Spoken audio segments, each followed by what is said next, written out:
Altani. Mpitokeza bana kutubila kisumbula ya Salemaka na pipa ya kilumbu ya mazona kati ya Mbanza ya Goma kuna kizunga ya Nord Kivu wapkisika Dibuta mosi mekwiza na kufua na bumvimba na yau na kisumbula mosi ya tia ya tina kilumbu ya bubu ya imeza bana TTV yikimutindu ya kwizaka na kupela.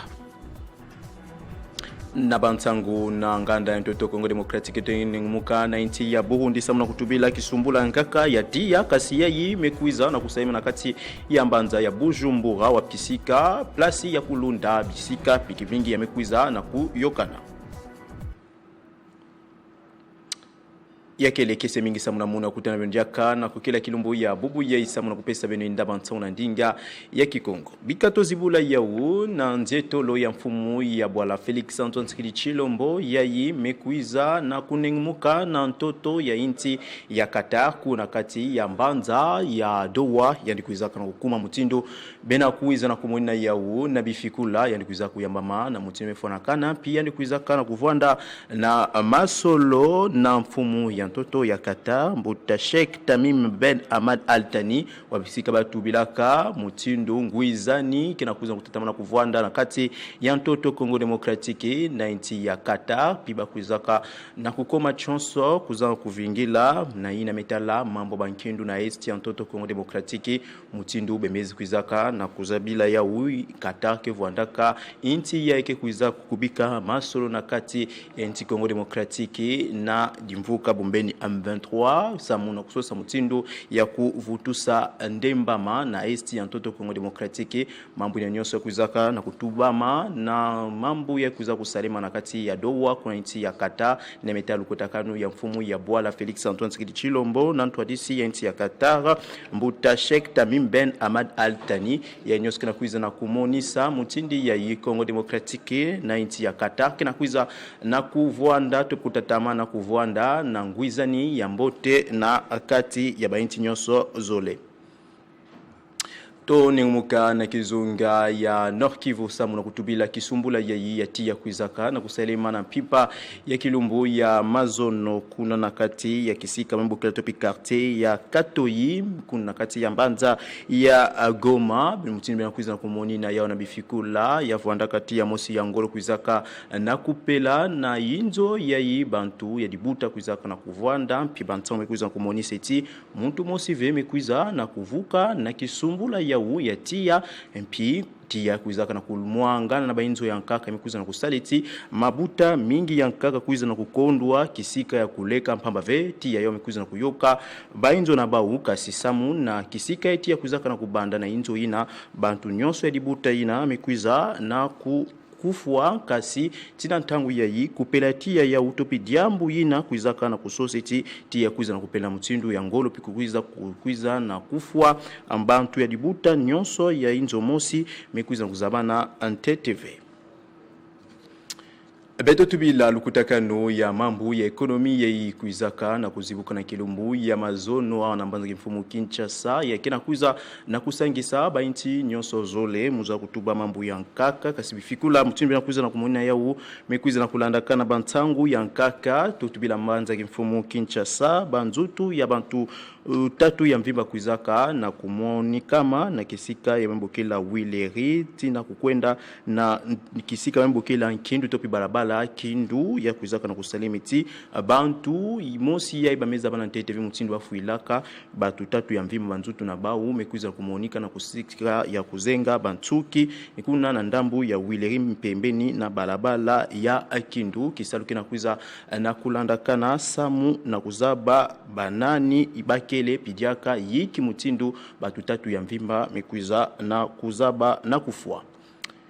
Beto tubila mambo metala forum ya mbala ya yito tubila mutindu ya Kongo Democratique 90 ya Angola kuizaka na kuzibula mambo metala forum mosi ya mambo metala ekonomi ya kuizaka na kusalema awana mbanza kimfumu Kinshasa ya kuizaka na kuluta na mchime fuanakana mutindu bena kuizaka na kumona ya unabifikula ntumwa ya ntete ya mbuna matadi ya ntoto Kongo Democratique ndona jute sumu na tuluka ya ndi kuizaka na kuvanda na kintuadi na bantu mingi ya nkaka ya nene ya mambo metala ekonomi banlongisi bamwangisi ya ntangu Mpi bantu mingi ya nkaka yamekuza kutatamana kumonisa mutindo masolo ya mambo ya ekonomi kena kuiza na kusankisa. Beto tubila mambo metala inzo ya kinzonzi ya kizunga ya Kinshasa na manima ya bilumbu topi mingi bangonda tatu ya mvimba ya kupema na bau bantu bidi ya kizunga ya Kinshasa mekuiza na kuzivutuka na kisalu na bau ya wina na kilumbu ya ntete ya sababu twekele ya vuandaka nzibu kulu ya mvutukulu ya kisalu na bau pikundi mama ya mutindu ya ibage kuiza kukubika manaka samu na kubanda kisalu na bau. Na kubaka kandinga na yandi ntuwadisi ya inzwe kinzonzi ya kizunga Kinshasa Levi Mbuta Sangu Mpamba antadisaka kulandila maya mambu na mutini wefonakana ya kisalu ya mbura matadi ya kizunga kisalu yeyi inzwe kinzonzi ya kizunga Kinshasa kenazaba na kusala na kutakanu ya kisalu ya bantu bidi ya nkangu ya kizunga Kinshasa makanu mingi zabaka na kubakama lokola kundi mama ya manaka inzwe kinzonzi na mambu metala mfiuma na kati ya badi mvuka ya ikivwana kisalu ya kulandila mfiuma inzwe kinzonzi samu na kusadela mana yawo na mutindo ya mbote pila mutindo ina kezitisaka na misiko inzwe kinzonzi ya kizunga Kinshasa kena kukana kutadila mapikundi mama ya mambo mingi ya nkaka na bantu bidi ya kizunga Kinshasa samu na manaka na bao ya kisalu yayi lokola kulandila maya mfutukulu ya bisadi na kati ya kizunga Kinshasa kubatila mayankangu pibima na yawo na ntuwala ya mambo bombeni kupesa maboko na mambo metala kutanga pikulongoka na bana yayi mefuila kababuti to pia imekuiza kubutuka na bisumbula na nzutu piwela pijaka kivu mekuiza na kupesama samu na kulandilama na mambo ya nkaka na manaka ya kisalu ya inzwe kinzonzi ya kizunga ya Kinshasa ya inyonso kena kuiza na kumonisa mutindu ya yinantua dusulu ya Levi Mbuta Sangu Mpamba inzwe kinzonzi ya kizunga Kinshasa kena zaba na kusala kisalu na yawo na mutindu wefuanakana samu na mambo metala kulandila mayambo na mataji ya kizunga pwela pijiaka kusosa mambote yankangu na nzila ya kuzitisama ya misiku pia kusalema misiku ya kisaliti nkangu ya kizunga Kinshasa kuiza na kuzinga na mutini wefuanakana na metala kuzinga na yandi pia pijiaka kubatilama na yandi. Beto banisa yinda bantangu na beto ya kukila kilumbu ya bubu ya na kati ya ntoto ya Burundi mingi na banza kimfumu ya inti ya Wumbanza Bujumbura samu na kutubila jambu ya mpasi ya kuzaka kusalema na kilumbu ya mazono na mpipa na kati ya mbanza ya Bujumbura binufutiza beti kisika mosi ya ibaki kuzaka kulunda minduki kuna kati ya ntoto ya Bujumbura na inti ya Burundi kuzaka na kutana na kupela ya tia ya kuzaka na kusaleti minduki kwiza na kumwanga na mpi bantu kuluta 10 ya mvimba kwiza na kuzimbisa moyo na bau pi batu mingi yankaka kwiza na kulwala mutindo bantangu kwiza kana kupesuka yamekwiza na kutalama eti kisumbula yao yatia na kisika ya bakilunda kaminduki kuna ntoto ya Bujumbura kwiza kana kusalema na manima ya kututana na mutindo mefanakana ve ya bansinga ya Kinzazi mutindo bantangu kwiza na kutadisa ya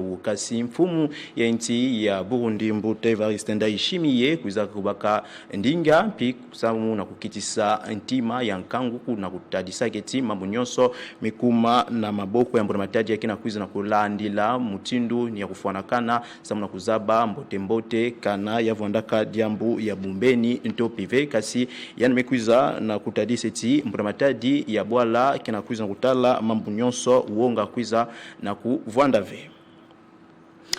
yake na bantangu ya ntoto ya Burundi ndete mekuiza na kumanisa kupesa beno inda bantangu na beto ya kokila kilombo ya bubu ya matona beno so katwa kulanda beto kasi toke kuiza na kuvamba na plaive bika tovutukila bukufe bantangu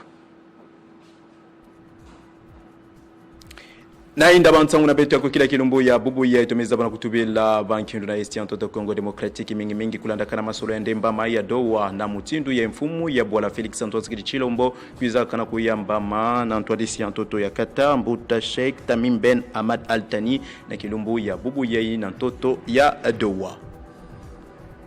tumeza pia na kutubila Kisumbula mosi ya kuiza kusalema na Mbanza ya Goma na Kizunga ya Nord Kivu wapkisika tia mekuiza na kufwa bantu ya Dibuta mosi na Mumvimba na ya Upegu mekuiza na kusaleti bantu ya Nkaka kuiza na Kukota na Kakalankane na Metala Kisika na Bau ya Kuleka. Mpitia ya Nkaka ya Kisumbula tukuzaka na kutubila ya kuandaka na inti ya Burundi na Mbanza ya kimfumu Mbanza ya Bujumbura wapkisika tia kuzaka na kupena kisika ya kuluka tukulunda muza kutuba minduki ya mekuiza na kususa lufwa ya bantu 13 ya Mvimba mtindo mekuiza na kuzabisa ya Matuna beno nyosobagala ntango ya kupesa beto meso pima kutu na beno samuna kulanda inda bansa unandinga ya Kikongo na Ntwala bifikula tele 50 muna beno tumeza kukutana Kilumbu ya Mbazi kasi mebika kisika na Mbuta Rodrigue Mumbere samuna inda bansa unandinga ya Swahili. Télé 50, simplement congolais.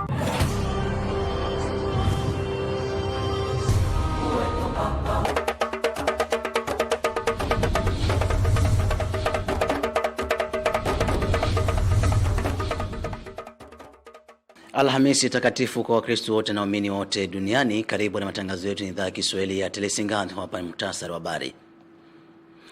Wakati huu Rais wa Jamhuri ya Kidemokrasia ya Kongo DRC Antoine Felix Tshisekedi Tshilombo amewasili Doha nchini Qatar hivi leo.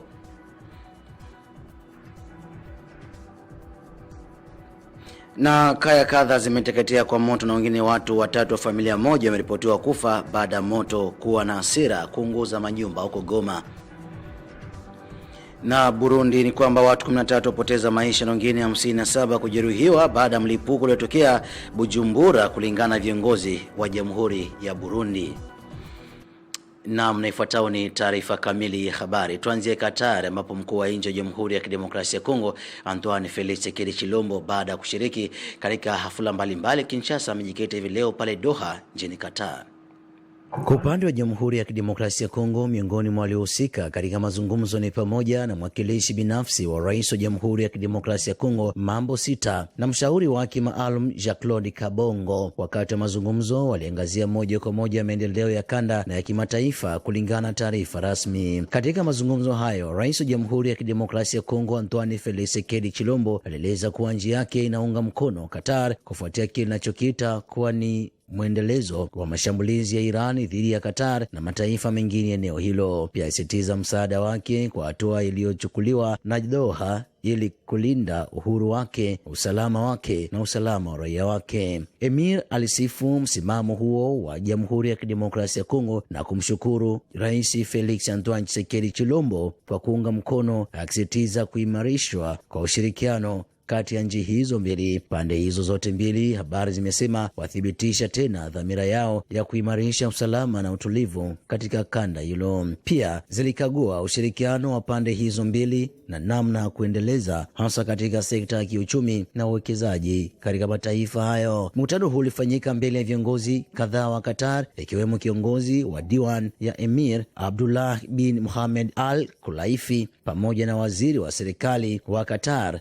Mohammed bin Abdulaziz Al Khulaif. Kwa upande wa Jamhuri ya Kidemokrasia ya Kongo, miongoni mwa walioshiriki katika mazungumzo haya ni mwakilishi binafsi wa Rais wa Jamhuri ya Kidemokrasia ya Kongo Mambo Sita pamoja na mshauri wake maalum Jean-Claude Kabongo pamoja na viongozi wengine waandalizi wa rais. Qatar tuzamie mashariki mwa Jamhuri ya Kidemokrasia ya Kongo katika mji wa Goma ambapo moto umeteketeza kaya nyingi za raia wananchi wa kanda hilo na watu watatu wa familia moja wameripotiwa kupoteza maisha. Kutoka mji wa Goma tunakutana hapa na mwanahabari Joshua Tukulize. Tuambie hali ilikuwa vipi wakati moto ulipoanza?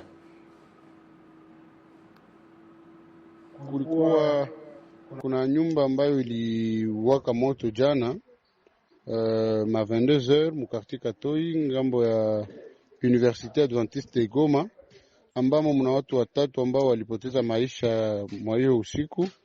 na kulikuwa secours watu kukuya wasaidia, lakini walikuwa wamechelewa. Kuna msichana wa miaka 25 na kuna mwingine wa miaka 30 ambao walifariki na mama yao ambaye alikuwa na miaka 60, yani 60 ans. Kuna shida ambayo ilikumba hiyo jamaa, na nyumba zingine zililungula pembeni, zilikuwa nyumba 3, lakini kulikuwa intervention, hata kama ilichelewa kidogo, ikisaidia hizo nyumba zingine na moto isiwake tena sana. Tunaendelea kuita service ya protection civile iko ina intervenir mu urgence tu zile kaza kulunguzwa manyumba ziko fréquent mu vile ya Goma, mais aussi tunaendelea kuita watu wa service ya urbanisme habitat kukuwa na pana maparcelles ziko na manjia, kwa sababu zingine nyumba zinaendelea kuungua ikiwa shida inatokana na gari ilifika ya kukuyazimisha moto, lakini inakosa njia ya kupita. Ni kusema hiyo familia zinabakia na huzuni sana, lakini huyo kijana mmoja ambaye alibakia anaendelea kubakia pale na nyumba zote zililungula kabisa. Asante sana Josue Bulomfu kwa mwandishi wa habari kutoka Goma. Na wakati huo hapa mjini Kinshasa, mji mkuu wa Jamhuri ya Kidemokrasia ya Kongo, kwamba watu 3 wamepoteza maisha katika saluni ya kunyoa katika maeneo ya huko Wileri. Fuateni. Vijana 3 wamepatikana wakiwa wamekufa dunia Jumatano tarehe mosi Aprili 2026 katika saluni ya kunyoa iliyopo kwenye makutano ya barabara Wileri na Kindu katika wilaya ya Kinshasa kaskazini mwa Jamhuri ya Kidemokrasia ya Kongo DRC. Kwa sasa bado haijulikani sababu halisi za kifo chao. Hata hivyo, tuhuma za awali zimeleza uwezekano wa sumu ya monoksidi wa kaboni kuelekea ilitokana na jenereta ya umeme iliyowekwa karibu na eneo hilo. Mkuu wa wilaya ya Kinshasa Bienveni Malibi amesema huduma za usalama ziliarifiwa mara moja tu saloni ilifungwa na imeruhusu upande wa mashtaka kufanya uchunguzi wa kawaida. Kwa upande mwingine, tukisalia katika mji mkuu wa Jamhuri ya Kidemokrasia ya Kongo Kinshasa, ni kwamba wahalifu wanasakwa sasa na huduma za usalama, hasa wanaochukua silaha katika masaa za usiku. Miongoni mwa maamuzi makuu ni kuanzishwa kwa operesheni maalum dhidi ya umiliki haramu wa silaha. Juhudi hii inayoungwa mkono na vikosi vya usalama inalenga kuvunja mitandao inayolisha vurugu mjini. Kwa wakati huo huo, maelezo magumu yalitolewa kwa maafisa wa jeshi na polisi tifu kwa Jamhuri ya Kidemokrasia ya Kongo ili kuadhibu bila huruma yote maafisa wanaohusika na uenezaji wa silaha huo. Lengo ni kumaliza kutokuwajibika hata ndani ya vikosi vinavyohusika na kuhakikisha usalama wa wananchi. Ondoka Jamhuri ya Kidemokrasia ya Kongo za taifa jirani la Burundi, ambapo watu 13 wamepoteza maisha na wengine 57 kujeruhiwa fofofo hanajiri baada ya mlipuko kwenye kambi ya kijeshi huko Bujumbura. Fuateni.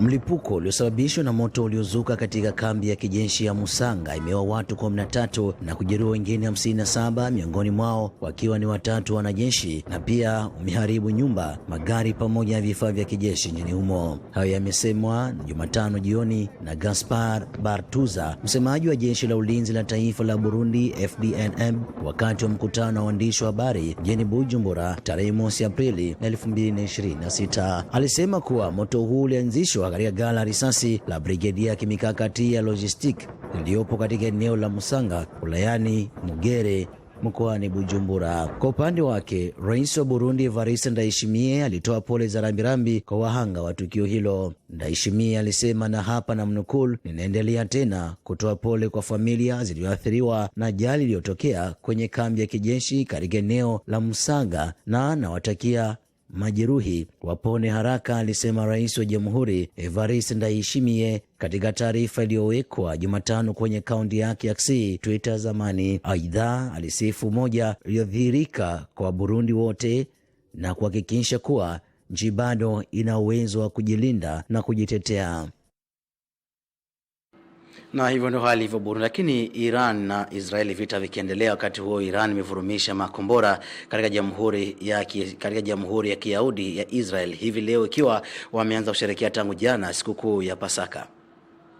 Iran na kundi la wanamgambo la Hezbollah kutoka Lebanon wamefyatua tena maroketi kuelekea Israeli Alhamisi leo Aprili 2, 2026 ambapo kunafanyika maadhimisho ya sikukuu ya Pasaka ya Kiyahudi. Vingore vya tahadhari imesikika mara kadhaa kaskazini mwa Israel na katika mji mkuu Tel Aviv. Huduma dharura imesema wanaume wawili waliojeruhiwa kidogo katika mashambulizi ya makombora kutoka wanamgambo wa Hezbollah. Vyombo vya habari vya Israeli vimeripoti kwamba makombora ya Iran ililenga pia sehemu ya kaskazini yalikuwa na vipuliza vya kutawanyika. Matumizi ya vipulizi hivyo imepigwa marufuku kwa kiasi kikubwa kwenye sekta ya kimataifa kwa sababu vinaweza kusambaza mabomu madogo madogo yaliyothibitika katika maeneo makubwa na hivyo kuwa hatari zaidi kwa raia. Habari za hivi sasa zimesema maadhimisho ya wiki mzima ya Pasaka ya Kiyahudi yameanza tangu jana Jumatano jioni duniani kote, ambayo imeashiria kuondoka kwa Waisraeli nchini Misri na ukombozi wao kutoka uvamizi na utumwani. Lakini tukiwa tunazungumzia juu ya swala la vita vya Iran na Marekani na Israel, ni kipi kinaendelea baada ya rais wa Marekani Donald Trump kutoa hotuba yake hapo jana na kusema kuwa vitaendelea. Kutoka Washington DC tunakutana na Abdul Shakur Abud ambaye ni mwandishi wa habari wa zamani tena mchambuzi wa siasa za kimataifa. Tuambie hotuba ya rais Donald Trump wa Marekani pale Washington, pale Dallas, wanachukuliaje? Kwa hakika hotuba ya dakika 20 ya Rais Donald Trump jana usiku kwa taifa haitobadilisha maoni sana ya wananchi wa Marekani. Inajulikana kwamba idadi ya watu wanaopinga vita na kutaka vita vimalizike inazidi kuongezeka na imeleta mgawanyiko zaidi pengine katika chama chake cha Republican, kwani katika dakika 20 yake 20 hotuba yake hakueleza vipi atamaliza mapigano. Alipongeza jeshi la Marekani kwa kazi kubwa na ameeleza kwamba ameishinda Iran. Ameonyesha kwamba ameporomosha jeshi la majini, jeshi la angani na jeshi la kawaida, akimaanisha kwamba vita sehemu kubwa vimemalizika, wamebakisha sehemu ndogo, wataendelea kuipiga Iran ikiwa hataki makubaliano. Yeye hajali swala hilo. Vile vile amezungumzia swala la ujia wa Hormuz, akitaka nchi za Ulaya au nchi zinazotumia mafuta au njia hiyo zichukue udhibiti. Kwa hivyo kwa sehemu kubwa wa Marekani sidhani, manake ni asubuhi sana hapa, watakuwa na maoni tofauti. Hakuleta kitu chochote. Kitu wanachohisi zaidi wa Marekani ni kwamba hali ya maisha ni magumu. Hotuba yake kwa upande mwingine imesababisha bei ya mafuta kuongezeka. Hotuba yake imesababisha soko la hisa kufunguliwa, tukiona biashara inashuka na hali ya wasiwasi kuongezeka kwamba vita hivi vitaweza kuleta hali mbaya ya uchumi kote duniani. Kwa hivyo hotuba yake haijaleta mabadiliko yote, isipokuwa inaonekana kwamba ana nia ya kutaka kumaliza vita, lakini pengine hajui ni njia gani, au pengine inategemea swala la Netanyahu, kwa sababu Netanyahu katika mazungumzo hivi karibuni amesema amebakisha kidogo tu kabla ya kumaliza. Ndio kaka yetu Abdul Shakur Abud, tuseme je, katika hotuba yake anamtaka Netanyahu kumtetea ama ungwaji mkono tena mara tena wa Netanyahu? Kwa hivyo hatufahamu kama hotuba hii ilikuwa inampatia Netanyahu nafasi na wakati huo kumpatia yeye nafasi ya kuweza kueleza wa Marekani, manake watu wanaokasirika upande wake ni inaongezeka, hasa wale MAGA wakisema kwamba Marekani hakuiweka mbele kama alivyoahidi. Marekani ameiweka nyuma, na katika hotuba yake inaonekana anazidi kuzungumzia mambo ya vita kwa sababu amesema itaendelea kwa wiki 2 au 3, wengi wakiona kwamba wakati umefika hivi sasa kuleta mabadiliko na kusitisha mapigano hayo. Na amesema kwamba ameleta mabadiliko katika uongozi wa Iran, kwamba wanazungumza huku Iran ikisema hawazungumzi. Kwa hivyo kwa wakati huu ni vigumu kuona Trump ana mpango gani kuelekea Iran.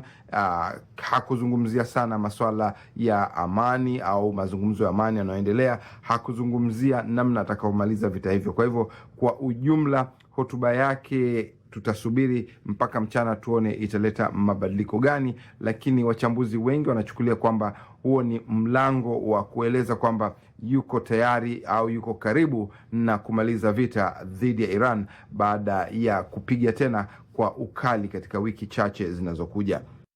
Asante sana Abdul Shakur Abud, kumbushi kama ni mchambuzi wa siasa za kimataifa ukiwa pale Washington nchini Marekani. Nao ndio mwisho wa matangazo kutoka idhaa ya Kiswahili. Hapa tena vichwa vya habari. Rais wa Jamhuri ya Kidemokrasia ya Kongo Antoine Felix Tshisekedi Tshilombo amejikita huko Qatar, huko Doha hivi leo na amekutana na viongozi wa taifa hilo. Na kaya kadha zimeteketea na watu wa familia moja wamekufa katika moto yenye hasira huko Goma, mashariki mwa DRC. Na watu 13 wapoteza maisha na wengine 57 kujeruhiwa 444 baada ya mlipuko uliotokea Bujumbura huko Burundi, kulingana na viongozi wa Jamhuri ya Burundi. Kwa niaba ya wote walishiriki katika matangazo haya, kwa msalaziana utakia laheri yanakuja katika lugha ya Lingala, mwenzangu Glove Mavita.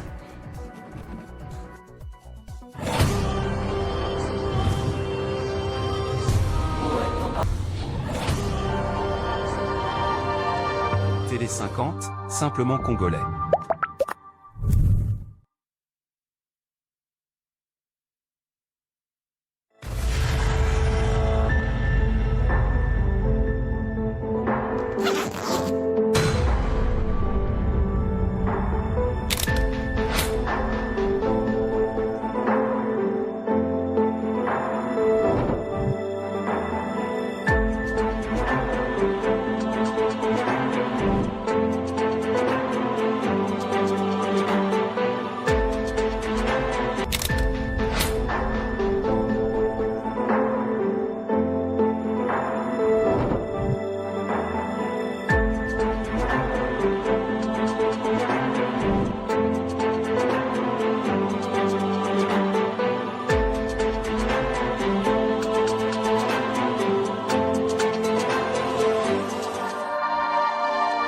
Télé 50, simplement congolais.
Mbote pelo sako na babukula kabanson baye bosenunga mibongo baiki po abolandisa ngwa bisu olokote Lingala yambo ya buzindi bongo na buzindu sikato ndobokuso abasango.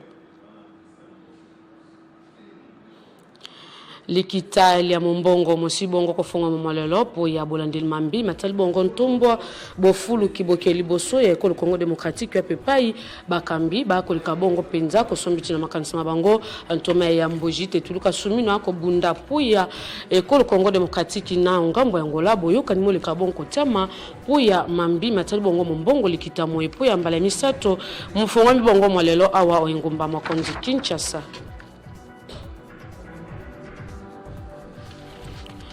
Na Goma boyeba te moto musibongo kopela penza monene musiki sibongo penza baimboka wa pepai basibongo talisa na eteni ya katoi na yango ba kosenga bongo lisungi na mbula mataya ekolo Kongo Demokratiki na bolandel bongo mambi mai. Awa ngomba makondi Kinshasa mambi matali bongo bobundi poete kimia moleka bongo kota bozangi bokengi moleka bongo sila bayabate bakambi basi bongo penza kotalisa pa bolandeli mambi matali bongo bobandi milulu ya bolandeli baminduki mimisi bongo kojwama puya baimboka baba koleka bongo zangisa kimia okati ya ngomba makondi Kinshasa. Mbote pebe bola mosangwa biso olokote lingala tufungol bongo basangwa biso omambi matali bongo penza tata mokonjo ikulu Félix Tshisekedi Tshilombo asali bongo mobembo mwaye na doa wapepa ke ibongo kosombitila makanisma ye po ya baimboka ya mambi matali bongo penza kimia molika bongo kotonte ekolo biso ezali bongo po abolandel mambi matali bongo lolenge kani bango bajomi bongo bato ba kolika bongo koluka iti kimia molika bongo kota ukati ekolo Kongo Démocratique Nzambi masolo doa mosaki bongo penza ko banda po ya bolandel bongo mambi matali bongo misala mimi kolika bongo ko salema te po ya boyokani ya baye ko Kongo Démocratique ne ko Rwanda ko ndisama o mambi maendeza bongo moko ya mambi memo kolika bongo ko bembu kisali susu tata mokonjo ikolo Félix Tshisekedi Tshilombo po ya itini ya doa mingi penza na bayi Emirats Arabes basi bongo ko mikoti sa po ya bolandel bongo mambi matali bongo kimia ekolo ya biso molika bongo kumumela ngambo ya bitumba moto si bongo ko jomana yango na batomboki ya Rwanda pe baye ko Kongo Démocratique Nzambi mambi mango mosengeli bongo nde moleka bongo ko joma omisala poeti kimia moleka bongo kumumela ukati ya ko Kongo Démocratique Neteni ya Goma esengemi nomboya bate baimboka basi bongo penza kozika moto na ituka ya Nord Kivu lokola basi bongo kotalisa kolandisama omambi mayende basi bongo penza kotalisa lolenge kani baimboka basi bongo kozika moto batalisi bongo penza koleka motango penza ituluku oyo basi bongo penza kozika na moto Nzambi masolo mangomo koleka bongo penza kovanda na lolenge musibongo kolongo banate moto moesika muuti mosina inokoye banate boye bate baimboka koleka motango tope bandako penza motango zumi nde mosibongo penza kozika na moto na yango basengi bongo lisungi na mbala matrai ko Kongo Démocratique mingi penza na etini ya Katoi o basibongo kotalisa na etini ya Goma na yango baimboka ba koleka bongo kolela po ya bolandel mambi matali bongo lolenge kani makamaiki moko koleka bongo kovanda te na yango basengi bongo lisungi na mbala matrai ko Kongo Démocratique po ete baimboka basibongo kozika moto baleka bongo kojwa kimia po ya mambi mai awa wengumba makonzi Kinshasa esengemi moboye bate baye ngumba misala misibongo kofunga mapu ya forum lokola basibongo kotalisa lopoto po ya mambi matali bongo lolenge kani bobombi eleka bongo penza kofuluka ekolo Kongo Démocratique na ekolo Angola wapepai basibongo ko bandela misala miango ifungami bongo na ntome ya mbojiri tetuluka suminwa akoleka bongo kolandela mambi matali bongo lolenge kani makamaiki moleka bongo penza kotosa mapu ya boyibu lolenge kani bakoki bongo vandisa mambi mango na yango misala miango misibongo penza kofunga manantome ya bolandel mambi matali bongo penza bobombi okati ya ekolo Kongo Démocratique wapepai ba koleka bongo kolandela mambi maye Nzambi ezali bongo puya boyokani ekolo Kongo Démocratique na ekolo Angola puya bukembisi mambi matali bongo bobombi okati ya ekolo Kongo Démocratique boyebeti o mambi matali bongo bobombi ezali bongo moko ya mambi memokoki bongo kofulukisa ekolo abiso likita mabenge bongo forum po ya mbala misato mofunga bongo molelo awa wengumba makonzi Kinshasa po ya botei makambo nyonso na mesa na polele penasa na boyebi lenge kan batalisi bongo po ya 3e édition loka batalisi bongo olopoto lancement mo mobandi bongo molelo awa wengumba makonzi Kinshasa omambi matali bongo ndako ya misala esensa boye bate Joseph Olengankoi asi bongo koyamba bakambi ba lisanga wazalendo basi bongo kotia maboko simbisi na mapinga ekolo biso pa bubundisi badongolo miso baso ba koleka bongo kozangisa kimia na bambuka monela ekolo Kongo Démocratique batalisi ete bayi bongo po ya masolo ya bana mboka to pe dialogue lopoto Joseph Olengankoi mema bongo sango na bakambi ba ekolo biso to landa bongo Nasima ya bambula koleka tukumisa tu ebitumba uyu. Tosili bongo kojomana yango na baninga, bai bajomi bongo, penyo abisu, bai Rwanda, bai bate bongo maboko simbisi na batomboki 23 po ya bubundisi bai ekolo Kongo Démocratique bojui bomengo abisu, ya busali yango na lenge balingi, pe basi bongo lisusu kote ya penza bozangi kimio kati ya ekolo abiso na yango ezalaki bongo penza mbela oyo tata mokonjo ekolo Félix Tshisekedi Tshilombo asilaki bongo kobenga babilenge po ya bosungi mapinga ekolo abiso bana mboka bayo azalendo bamikotisi bongo po ya botei maboko simbisi na mapinga ekolo abiso bobundi na batomboki badongolo miso baye bakoleka bongo kozangisa kimio kati ya ekolo Kongo Démocratique na likanisa tata mokonjo ekolo Félix Tshisekedi Tshilombo Chilombo bana mboka bamikotisi bongo na lisanga wazalendo puya bobundisi batomboki banson na yango basangani kibongo lokola moto lioko puya kuye kokutana na mokambi ya Senta mwana mboka Joseph Olenga Nkoyi wa pepai basili bongo penza kotalisa ye na masoloma bango tina ya boyi bango epai ya ye omambi matali bongo penza masolo ya bana mboka na bana mboka uyu mokoleka bongo kosalama na mikolo miki babengi bongo dialogue national lopoto puya boteli makanisi na mesa na polele pe na sa na busangisi bai politiki biyamba bai bayalandela kabongo mambi matali bongo bozalba bato bai bakoluka ntombo bofulu kibokeli boso ya ekolo abiso pe bai wazalendo bamitalisi ete bango pe baleka bongo kozanga te pamba te bazali bongo na makanisi mike miemi koki bongo kosunga ekolo abiso tina ya masoloma bango basololi na Joseph Olenga Nkoyi ngambo ya ye asili bongo pe kopesa bango matondo mingi lolenge basili bongo kokanisa ye atalisi ete azali bongo moko ya baya komema bongo sango mabango na mbala matara ekola biso pe na bakambi baleka bongo penza kotia maboko simbisi na bai wazalendo ngambo ya bai wazalendo basengi pe na bana mboka banson bango bamikotisi bongo na emoniseli ya tata mokonjo ekolo Félix Tshisekedi Tshilombo na bote ye maboko po ete kimemo likabongo koto kati ekola biso pe basengi bongo na bana mboka baleka bongo kojwama na sima bango bai politiki bai biyamba biso banson tosanga na bongo lokola moto lioko puya bozongisi kimia pe bofulu kibokeli boso ya ekolo Congo Démocratique. Joseph Olenga Nkoyi asi bongo penza koyamba bango na bilo ya musala kuna na iteni ya Gombe wape pai apesi bongo penza bango matoi pe asili koyoka bango ongambo ya yepe ayanoli ete mambe masoma mokoleka bongo kokomela bakambi ya ekolo abiso po ya boyiblo lingi kali bakoki bongo kotia pe maboko simbisi na bana mboka bai wazalendo bai bakoleka bongo kobunda po ete ekolo abiso moleka bongo kozongela kimia na bituka biso bibijomi bongo kati ila ekolo pe moniele ya ekolo Congo Démocratique. Awa ngomba mokondi Kinshasa bozangi bukengi moko lekabongo kumumela wapepa imbola matari ya ekolo Congo Démocratique abandi bongo penza kobunda puya boboto libongo baminduki biki bijomi bongo maboko ya batomboki babako lekabongo zangisa kimia na baimboka ya ngomba mokondi Kinshasa to ande exaucé muzadi.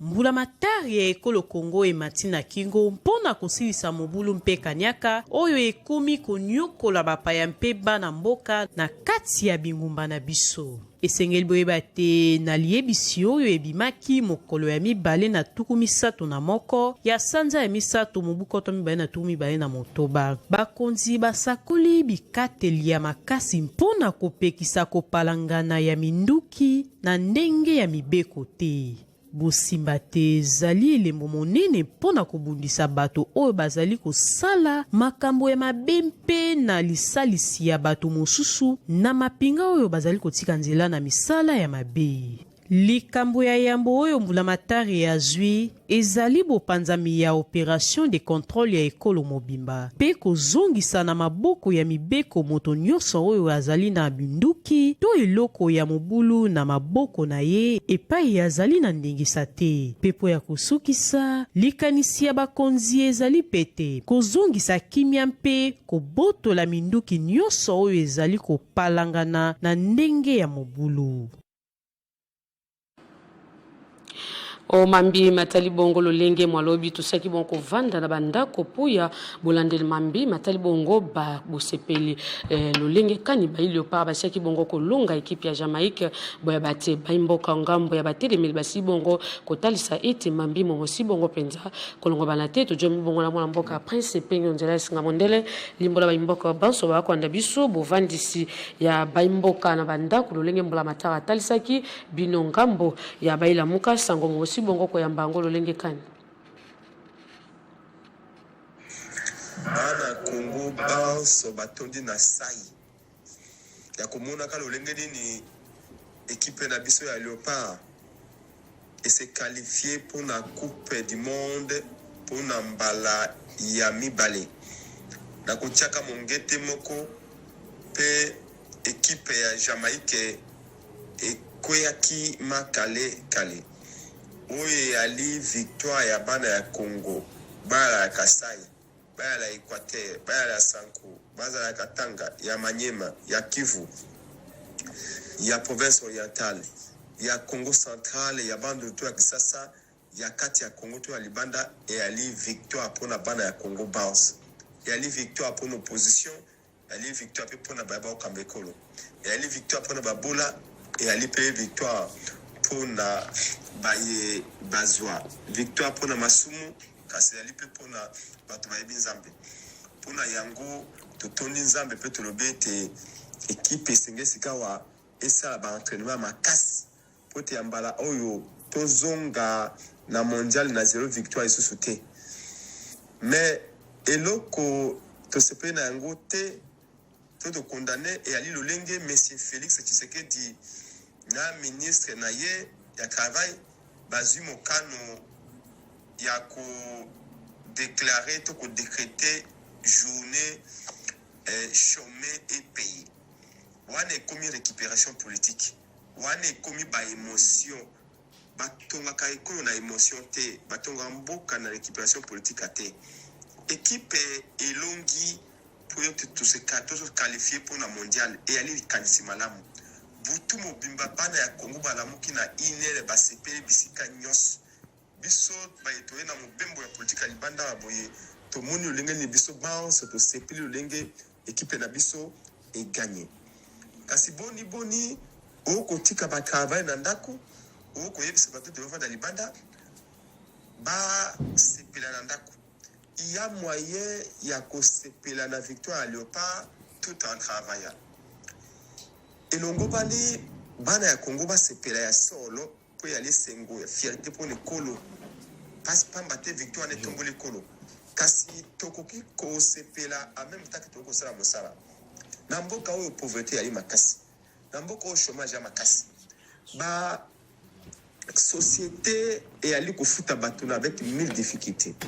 Ba société et ali toujours na suka sans sur la difficulté ya trésorerie to ya ko futa batu. Boni okozwa mokano akoloba yete bato bava na bandako kaka poto zali qualifié na mondial. Soke yala kete to coupe du monde. Wana atako semaine moko to vena ndako likambo yalité poto yali pona lokumu ya Congo abe yango soft power.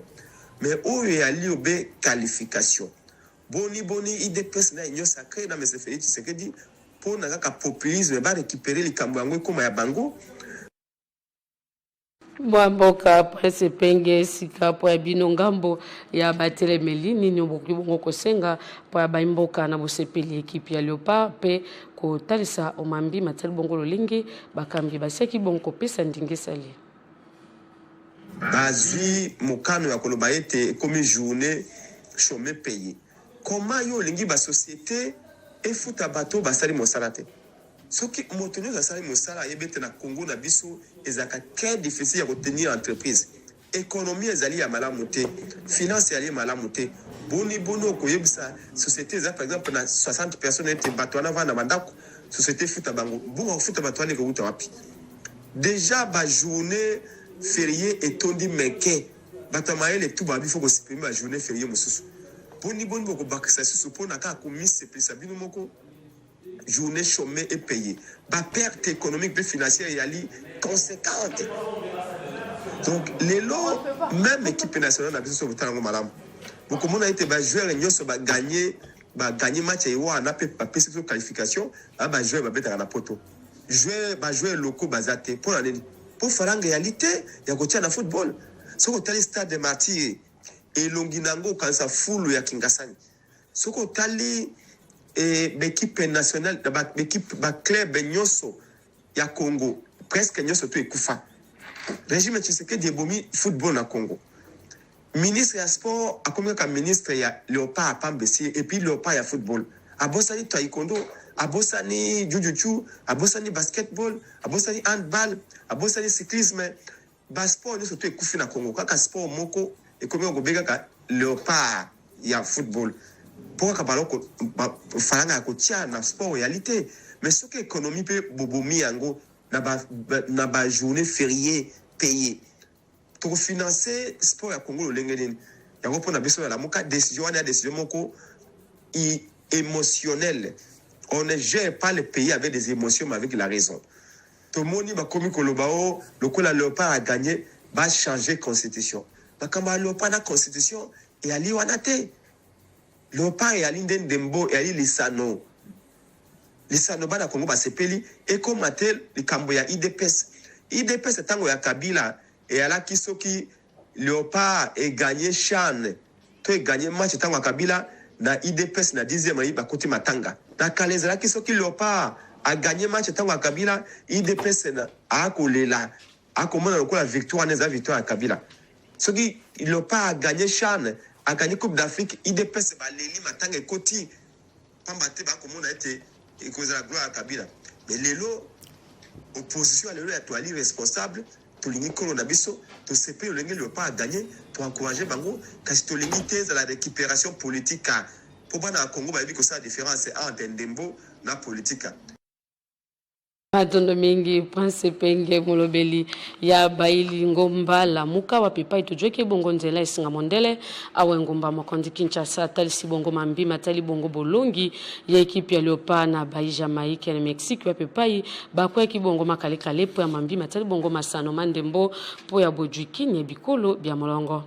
totkali kaka wa mambi matali bongo bosepeli bojwi kini ya bikolo bya malongo pe ko sepela lenge kani ekipi ya Léopard musi bonko ko kende penza na bojwi kini ya bikolo bya malongo na masano monkolika bonko beta mana basanza monkolika bongo ko ya exaucer muzadi ya talisi biso lenge kani ba Léopard ba seki bongo ko longa ba ekipi ya Jamaïque Tolanda. Esengo monene na engumba Kinshasa mobimba sima ya mibutuku mitano na mibale ya kozela ekolo na biso République démocratique du Congo elongi kozwa elembo na yango mpona kokende na momekano ya mokili mobimba mobukoto mibale na tuku mibale na motoba esengeli boyeba te likambo oyo esalami sima ya elunga ya moke kasi ya tina mingi moko na libungu tulu liboso ya ekolo ya Jamaïque atako mbula ekataki mokolo te na engumba mokonzi na yango bana Kinshasa basilaki bongo kobima ebele penza na babalabala mpona kofuta nkele ya mibu ebele mpepo ya kusukisa na bisika nyonso banzembo ya elonga mpe bopasoli ya bingungulu oyo ezali klaxon olopoto nde ezali koyokana mpe kinwa moko na moko azali komonisa lolendo mpe kopema ya motema mpona mosala monene oyo bana ya Congo basali elonga oyo ebakisi lisusu mposa ya bolingo mpona drapo na biso. Matondo mingi exaucer muzadi toju bongo lokasa ya Bukundo libongo mibutuku motoba na mitano ya bayi ba missionnaire ya basango ya verbe divin lokola batasi bongo wapepa ibasaki bongo kojwama na Bukundo mibuma bango oyo bajoma ki bongo boso ya bapandi sango bengomba makondi Kinshasa batasi bongo longekani ba koleka bongo kolingela po ya Bukundo libongo mibu ya bango tuku motoba na mitano ya bosali ya mosala bango awa wengomba kondi Kinshasa Tolanda ya kosepela pona biso ba missionnaire ya verbe divin SVD na Congo mibu tuku samona mitano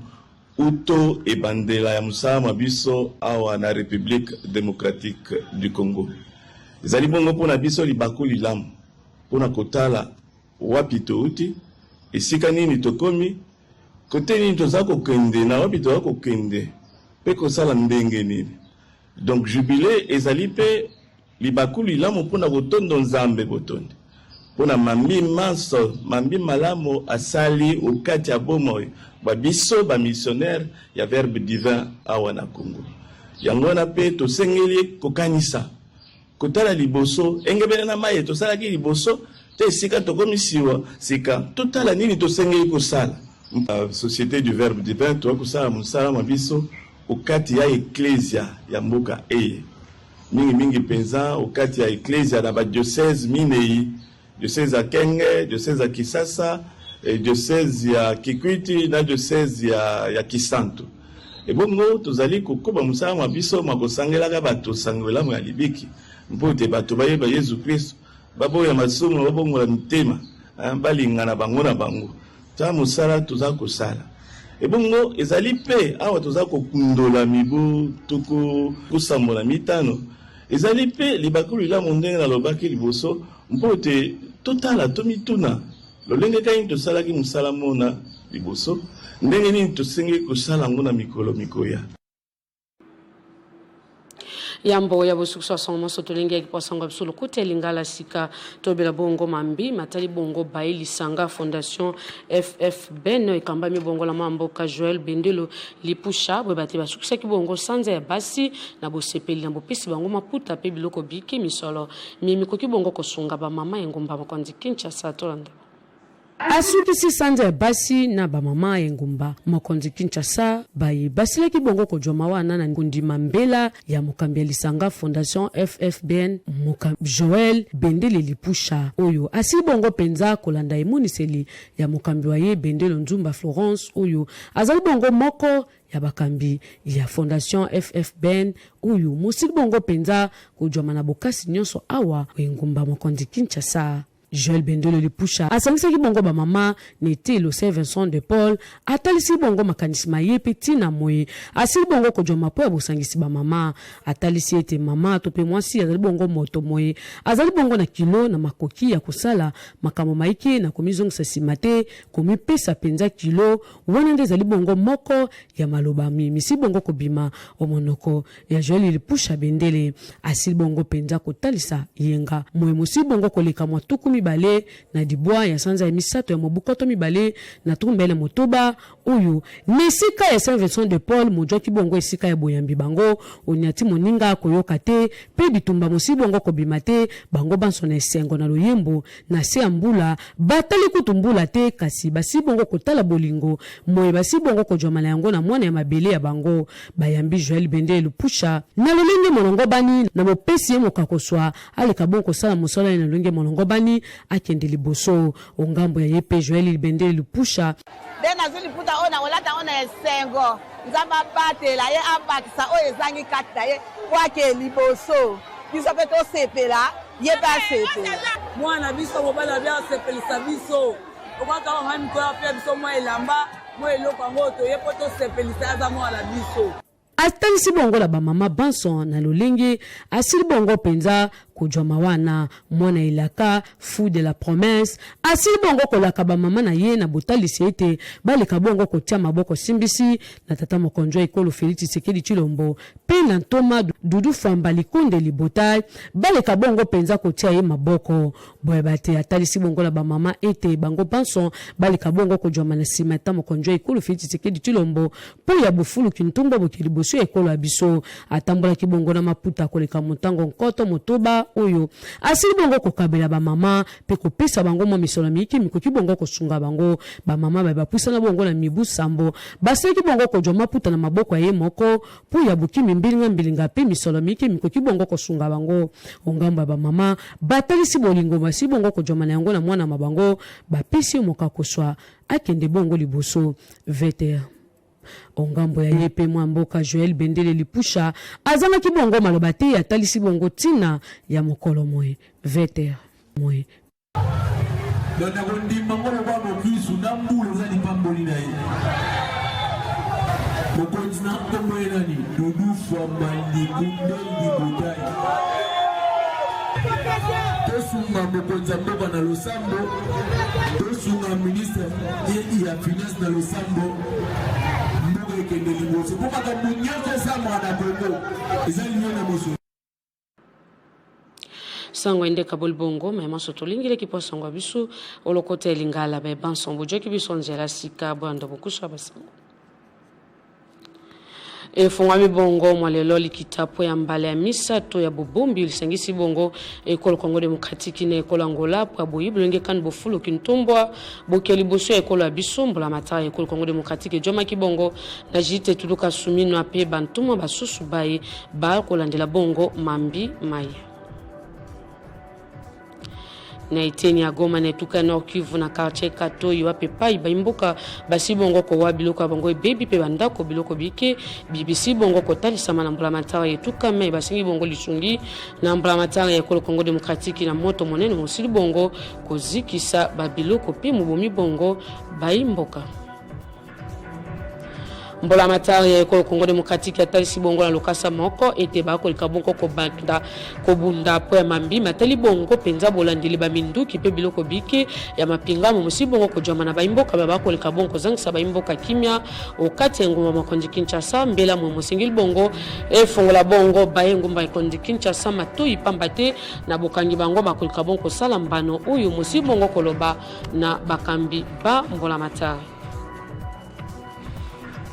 matondo mingi na milobansomba ebosengwa makibongo ba equipe abolandisangwa biso olokota elingala ba epansombo jubiso nzela bokene mbango na nzela ya mondial na kobetaka ba 800 litono etando ya 50 litono cd na bozindo bobeti bongo bana mboka Kongo tokutani bongo mwalobi po abasango mosusu olokota elingala. Retrouvez toute l'actualité en continu sur www.tele50.cd.